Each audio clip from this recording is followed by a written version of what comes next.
चलो बाळको, तो गया लेक्चर में आपणे बात करी हती तो के किरचॉफना नियमोनी।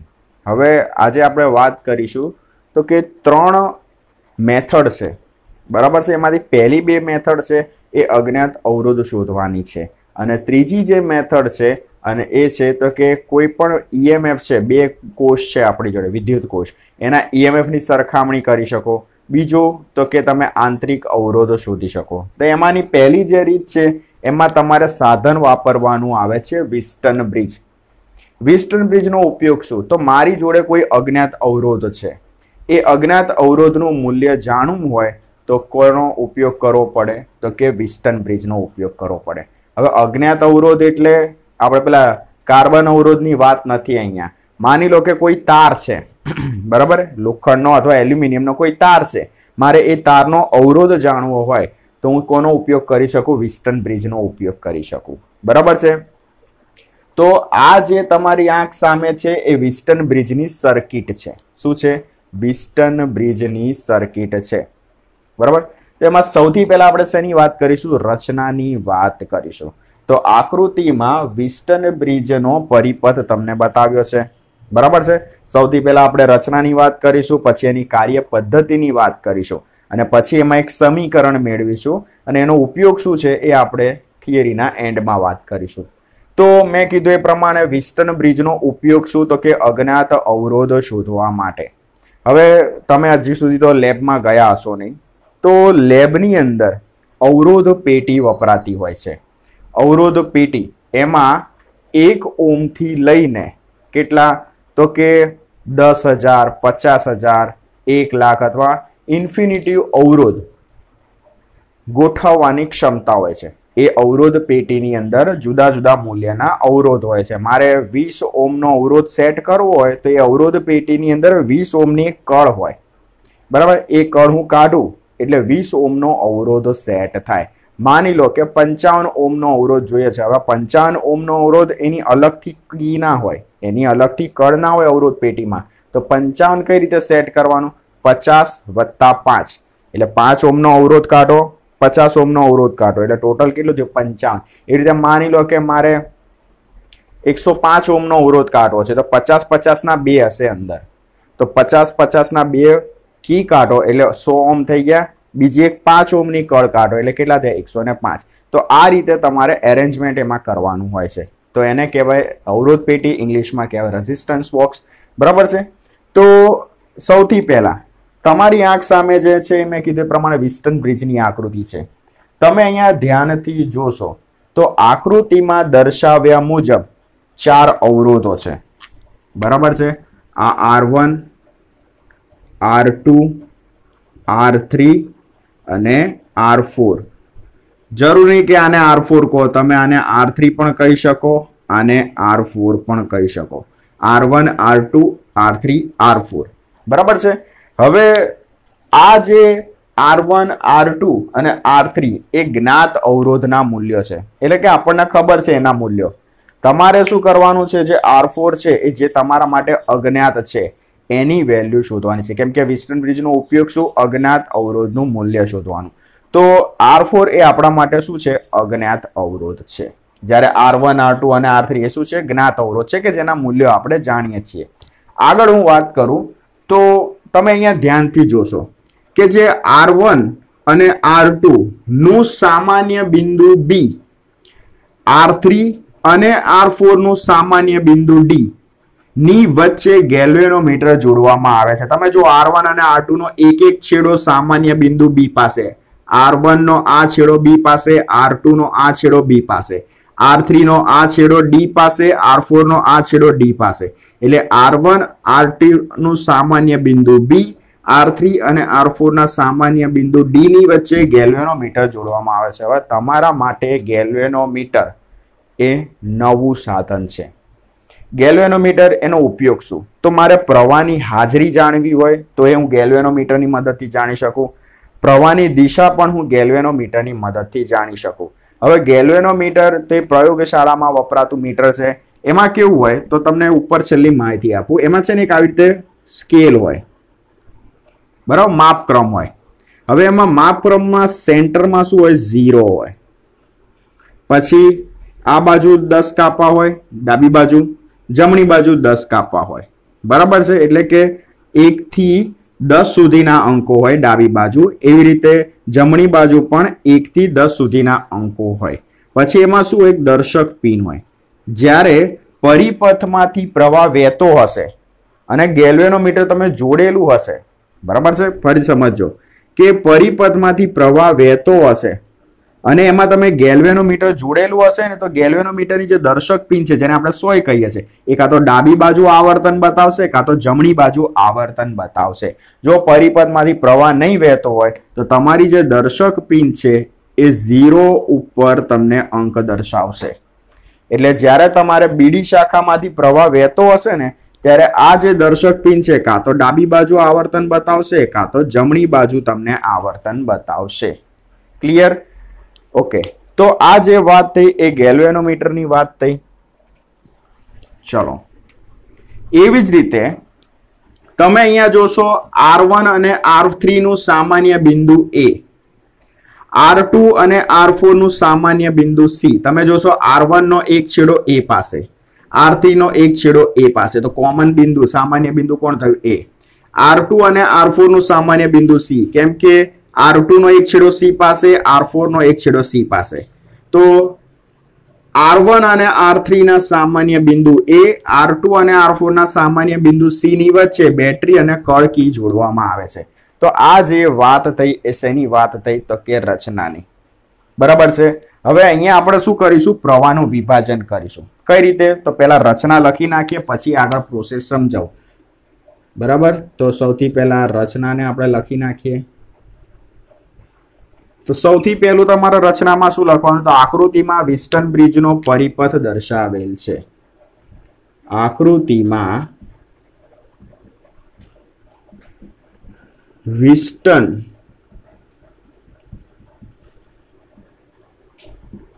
બ્રિજનો પરિપથ દર્શાવેલ છે. સૌથી પહેલા ઉપયોગ લખી નાખવાનો. વિસ્ટન બ્રિજનો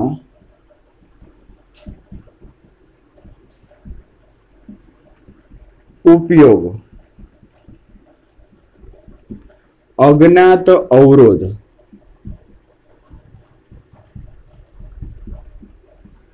નું મૂલ્ય શોધવા માટે થાય.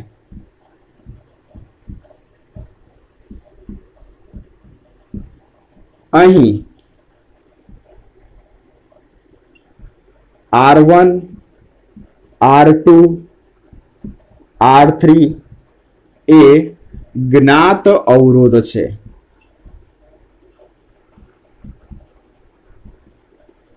તથા R4 એ અજ્ઞાત અવરોધ છે.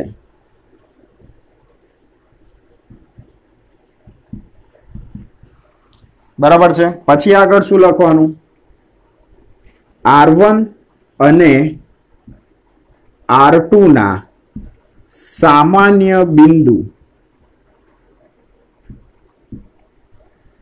B તથા R3 અને R4 ના સામાન્ય બિંદુ D ની વચ્ચે ગેલ્વેનોમીટર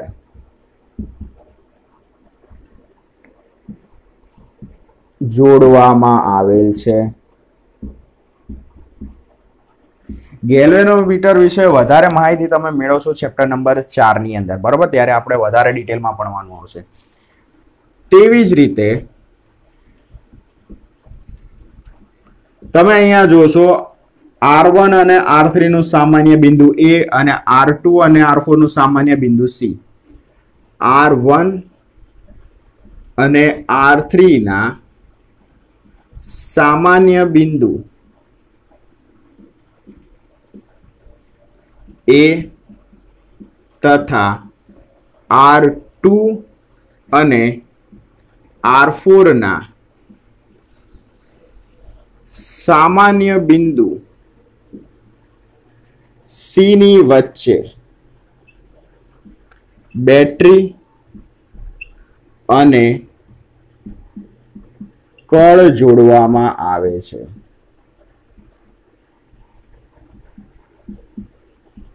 બરાબર છે. હવે અહીંયા તમે પ્રવાહનું વિભાજન દર્શાવો ને તો અહીંયા આવશે I1, અહીંયા આવશે I2, એવી રીતે અહીંયા આવશે I1 અને અહીંયા આવશે I2. હવે આ કઈ રીતે થયું એ હમણાં તમને ખબર પડશે. એટલે આપણે અહીંયા પહેલા તો એ લખીએ R1 અને R2 માંથી પસાર થતો પ્રવાહ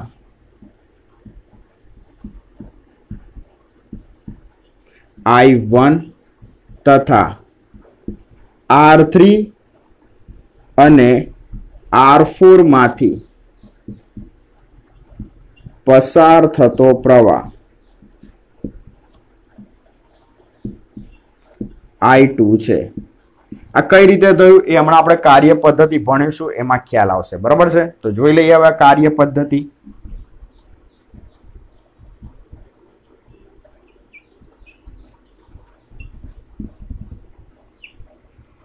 તો વાત આવે છે કાર્ય પદ્ધતિની. તો કાર્ય પદ્ધતિમાં તમારે થોડું ધ્યાન રાખવાનું રહેશે. તમારે કરવાનું શું છે, R4 જે અજ્ઞાત અવરોધ છે તમારે શોધવાનું છે. તો સૌથી પહેલા R1, R2 અને R3 એ શું હોય છે, અવરોધ પેટી. મેં તમને કીધું એ પ્રમાણે R1, R2 અને R3 ના મૂલ્યો એવી રીતે પસંદ કરવામાં આવે કે જેથી બીડી શાખામાંથી વહેતો પ્રવાહ શું થાય, શૂન્ય થાય. જ્યારે બીડી શાખામાંથી વહેતો પ્રવાહ શૂન્ય થાય એટલે ગેલ્વેનોમીટર આવર્તન શું બતાવશે, શૂન્ય. પહેલા તમારી દર્શક પિન કોઈ એક બાજુ બતાવતી હશે ગેલ્વેનોમીટરમાં, ડાબી બાજુ કાં તો જમણી બાજુ. બરાબર છે. પણ તમે અહીંયા R1, R2 અને R3 ના મૂલ્યો એવા પસંદ કરશો કે જેથી આ જે બીડી શાખા છે ને એમાંથી કોઈ પ્રવાહ નહીં વહે. હવે બીડી શાખામાં કોઈ પ્રવાહ નહીં વહે તો ગેલ્વેનોમીટર આવર્તન નહીં બતાવે, એ 0 ઉપર જ રહેશે. હવે ગેલ્વેનોમીટર આવર્તન બતાવે નહીં એનો મતલબ કે અહીંયા તમારું જે વિસ્ટન બ્રિજ છે એ કેવી સ્થિતિમાં આવી ગયું, તો કે સંતુલિત સ્થિતિમાં આવી ગયું. આને યાદ રાખવું કે જ્યારે બીડી શાખામાંથી કોઈ પ્રવાહ ના વહેતો હોય ત્યારે ગેલ્વેનોમીટરનું આવર્તન શું થાય, શૂન્ય થાય. અને આ દરમિયાન તમારું જે વિસ્ટન બ્રિજ છે એ કઈ સ્થિતિમાં આવી ગયું, સંતુલિત સ્થિતિમાં આવી ગયું. હવે મેં તમને કીધું ને કે પ્રવાહનું વિભાજન કઈ રીતે, તો અહીંયા જુઓ. તમારું આ બ્રિજ માની લો કે સંતુલિત સ્થિતિમાં છે. બેટરીના ધન ધ્રુવમાંથી આપણે પ્રવાહ કાઢીએ I. આ પ્રવાહ ક્યાં પહોંચશે, બિંદુ A પાસે. બિંદુ A પાસે પહોંચશે તો વહેવા માટે કેટલા માર્ગ મળશે પ્રવાહને, 2. એક પ્રવાહ જશે A થી B, બીજો પ્રવાહ જશે A થી D. હવે પ્રવાહ જ્યારે બિંદુ A પાસે પહોંચશે તો I ના છે ને 2 ભાગ થશે, I1 અને I2. આ I1 પ્રવાહ ક્યાં પહોંચશે, બિંદુ B પાસે. પણ મેં કીધું ને કે બીડી શાખામાં પ્રવાહ નહીં વહે. કેમ? કેમ કે તમારું બ્રિજ હવે કેવું છે, સંતુલિત સ્થિતિમાં છે. એટલે I1 પ્રવાહ બિંદુ B થી ક્યાં જશે, R2 માંથી પસાર થઈને બિંદુ C પાસે પહોંચશે. એવી રીતે I2 પ્રવાહ ક્યાં પહોંચશે, D પાસે. પણ તમારી જે બીડી શાખા છે એમાં કોઈ પ્રવાહ વહેતો નથી, તમારું જે વિસ્ટન બ્રિજ છે સંતુલિત સ્થિતિમાં છે. એટલે I2 પ્રવાહ D થી ક્યાં જશે, C જશે. એટલે બિંદુ C પાસે છે ને 2 પ્રવાહ ભેગા થશે, I1 અને I2. બંને પ્રવાહ ભેગા થશે એટલે ફરીથી તમને મૂળ પ્રવાહ I આપી દેશે. ખ્યાલ આવ્યો? તો આ રીતે તમારું શું કામ કરે, વિસ્ટન બ્રિજ. ચલો તો કાર્ય પદ્ધતિ લખીએ. અહીં R1, R2 અને R3 અવરોધના મૂલ્યો એવા પસંદ કરવામાં આવે છે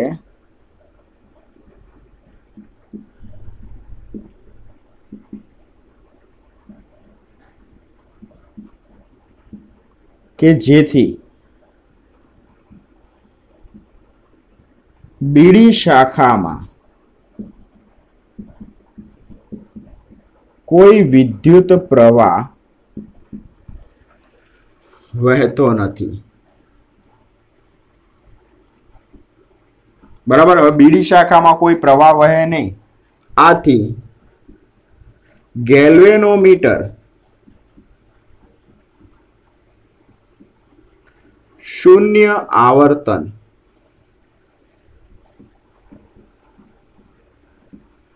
દર્શાવે છે.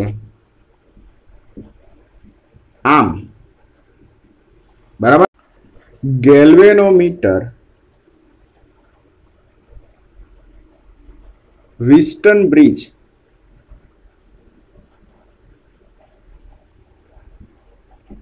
સંતુલિત સ્થિતિમાં આવશે.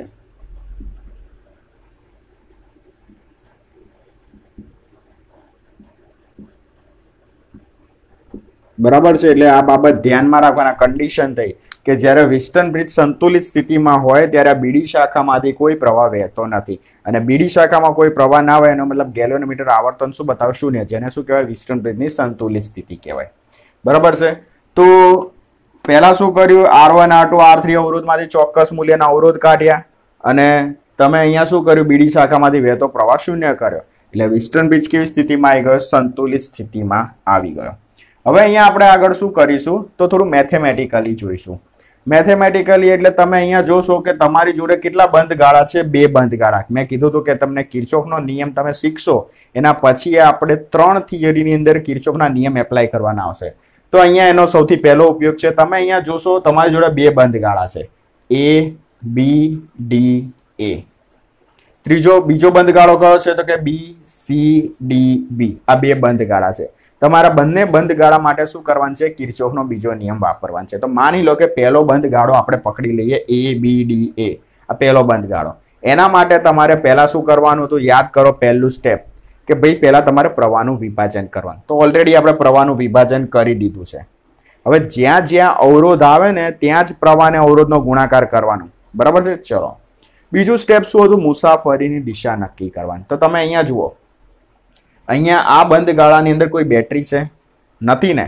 તો પછી મેં તમને કીધું હતું કે જો મુસાફરી અથવા બંધ ગાળાની અંદર કોઈ બેટરી ના હોય તો મુસાફરીની દિશા તમે કોઈ પણ પકડી શકો, સમઘડી કાં તો વિષમ ઘડી, તમે ફ્રી છો એના માટે. તો અહીંયા આપણે મુસાફરીની દિશા લઈ લઈએ વિષમ ઘડી. બરાબર છે. તમારી મરજી. તમે કદાચ આ થિયરી એક્ઝામમાં પૂછી તો જરૂર નહીં કે દર વખતે તમે સમઘડી અથવા વિષમ ઘડી જ લો. તમે આ બંધ ગાળા માટે સમઘડી પણ લઈ શકો. બરાબર છે. તો હવે અહીં બંધ ગાળા A B D A માટે કિર્ચોફનો બીજો નિયમ વાપરતા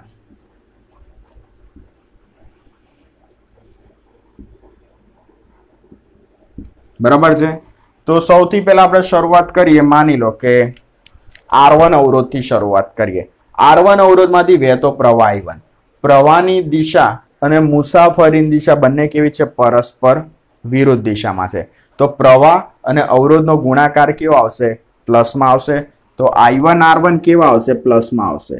I1 R1. પછી ફરતા ફરતા તમે ક્યાં જશો? ગેલ્વેનોમીટરમાં. ગેલ્વેનોમીટરમાં તમારે અહીંયા કોઈ આ શાખામાં પ્રવાહ વહેતો નથી. બરાબર. એટલે આગળ વધશો તો કયો અવરોધ આવશે? R3. R3 માંથી વહેતો પ્રવાહ I2. I2 અને મુસાફરીની દિશા બંને કેવી છે? એક જ છે. એટલે પ્રવાહ અને અવરોધનો ગુણાકાર કેવો આવશે? માઇનસ આવશે. તો અહીંયા શું લખવાનું? Minus I2 R3. બરાબર. હવે કોઈ તમારા આ બંધ ગાળામાં અવરોધ છે? નથી. તો શું કરો? બરાબરની નિશાની કરો. હવે તમારા બંધ ગાળાની અંદર કોઈ બેટરી છે? નથી. તો બરાબર શું કરો? 0 કરી નાખો. આ માઇનસ વાળું પદ છે ને સામે લઈ જઈએ તો I1 R1 is equal to I2 R3. સમીકરણ નંબર 1 કહી દઈએ. તેવી જ રીતે બંધ ગાળા BCDB માટે. બરાબર. બીજો બંધ ગાળો BCDB. હવે એ બંધ ગાળા માટે પણ તમારે શું કરવાનું? મુસાફરીની દિશા નક્કી કરવાની. હવે એ બંધ ગાળામાં બેટરી છે? નથી. તો પછી મુસાફરીની દિશા તમે ગમે તે નક્કી કરી શકો. તો જુઓ, આમાં આપણે વિષમ ઘડી લીધું તો આમાં સમઘડી લઈ દઈએ. બરાબર છે. એટલે કોઈને ખોટું ના લાગે, બંનેનો વારો આવી જાય. ચલો, તો R2 અવરોધ છે એમાંથી વહેતો પ્રવાહ I1. પ્રવાહની દિશા અને મુસાફરીની દિશા બંને કેવી છે? સરખી છે. તો પ્રવાહ અને અવરોધનો ગુણાકાર આવશે માઇનસ. તો આપણે અહીંયા લખીશું માઇનસ I1 R2. પછી આપણે ફરતા ફરતા જશું તો કે R4 અવરોધમાં. એમાં વહેતો પ્રવાહ અને મુસાફરીની દિશા બંને પરસ્પર વિરુદ્ધ છે. તો પછી પ્રવાહ અને અવરોધનો ગુણાકાર આવશે પ્લસ એટલે plus I2R4 I2R4 is equal to 0 કેમ કે તમારા બંધ ગાળાની અંદર બેટરી નથી. સમીકરણમાં -2 વાળું પદ સામે લઈ જઈએ તો I2R4 is equal to I1R2 બરાબર છે. આને આપણે પહેલા લખીએ I1R2 is equal to I2R4 સમીકરણ નંબર 2. હવે સમીકરણ નંબર 1 અને 2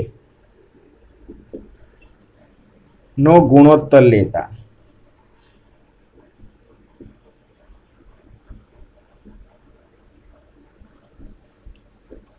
તો ડાબી બાજુ ભાગ્યા ડાબી બાજુ તો I1R1 છેદમાં I1R2 is equal to I2R3 છેદમાં I2R4. ચલો I2 કેન્સલ, I1 કેન્સલ. શું વધ્યું? R1/R2 is equal to R3/R4. R3 અહીંયા લખી નાખો, R2 અહીંયા લખી નાખો તો તમને કંઈક આવું મળશે. R1/R3 is equal to R2/R4. તો આનો મતલબ શું થયો? તો આ વિસ્ટન બ્રિજની સંતુલિત સ્થિતિ માટેની શરત છે. પહેલા લખી નાખીએ જે વિસ્ટન બ્રિજની સંતુલિત સ્થિતિ માટેની જરૂરી શરત છે. એટલે કઈ રીતે આનો ઉપયોગ થાય તમે જુઓ. R1 અને R3 એ બેનો ગુણોત્તર, R2 અને R4 નો એ બેનો ગુણોત્તર. જો બંનેનો ગુણોત્તર સરખો આવે તો એનો મતલબ તમારું જે વિસ્ટન બ્રિજ છે એ કેવું કહેવાય? સંતુલિત સ્થિતિમાં કહેવાય. તમે R1 અને R2 નો ગુણોત્તર લો, સોરી R1 અને R3 નો ગુણોત્તર લો, R2 અને R4 નો ગુણોત્તર લો, ડાબા બરાબર જબા આવે તો એનો મતલબ વિસ્ટન બ્રિજ તમારી કેવું કહેવાય? સંતુલિત સ્થિતિમાં. જરૂરી નહીં કે R1 અને R3 નો જ ગુણોત્તર, તમે R1 અને R2 નો ગુણોત્તર લો, R3 અને R4 નો ગુણોત્તર લો. જો એ બે પણ ગુણોત્તર સરખો આવે તો પણ વિસ્ટન બ્રિજ કેવી સ્થિતિમાં કહેવાય? સંતુલિત સ્થિતિમાં કહેવાય.